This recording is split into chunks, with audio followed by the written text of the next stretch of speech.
Bushwick in the 90s was different from Bushwick today. I have 8 brothers and sisters. I'm Yanely Espinal. I'm number 6 in line. I knew that we struggled financially, but my parents didn't really talk about money at all. In college, it was different. Everybody around me was not like me anymore. Everybody around me had money. I didn't want anybody to find out that I wasn't at least middle class. To play that part, I had to come up with the money somehow.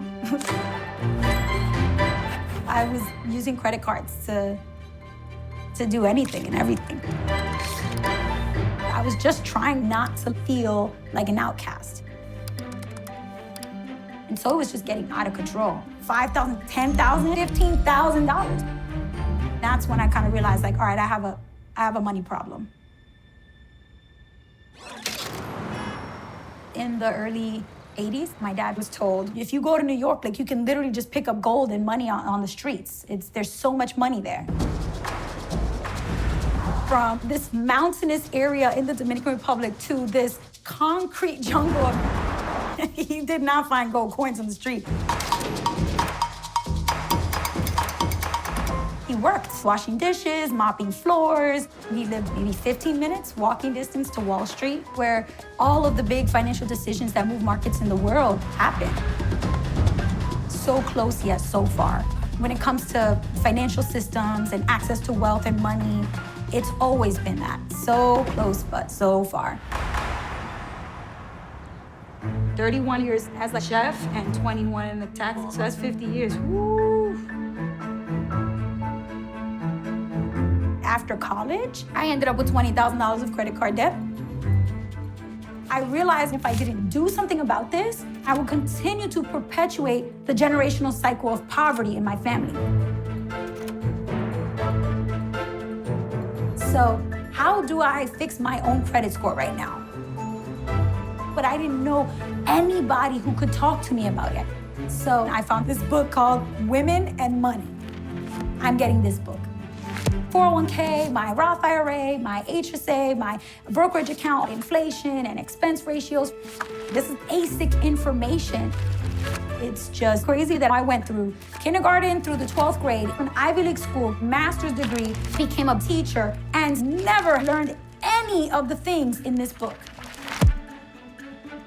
You know, if I'm the quote-unquote lucky one, if I'm the one that got the college, scholarship, if I'm struggling like this, what the heck is going on with all my friends who didn't make it out?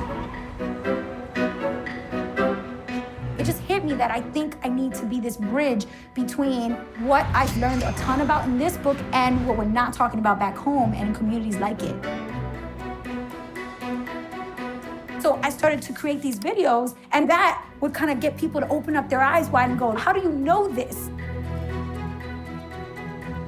This is about how my finances got wrecked and how I fixed it. And if I could do that as a regular girl from Brooklyn, you can do it too.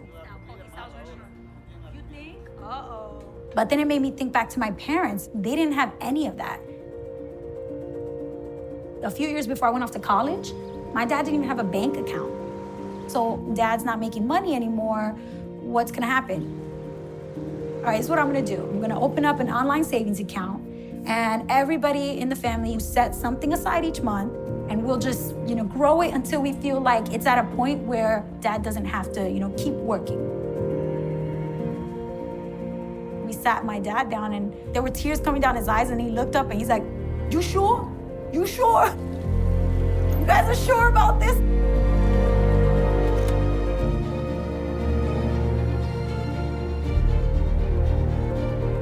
Everybody feels like it's their story. Everybody feels like, oh, I'm going through this, I'm struggling through this.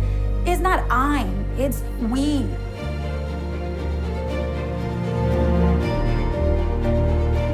By doing something, by becoming an advocate, we can open up that gateway to financial education.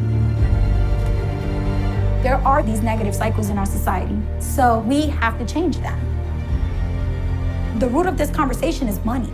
Basic, plain and simple, we're talking about money.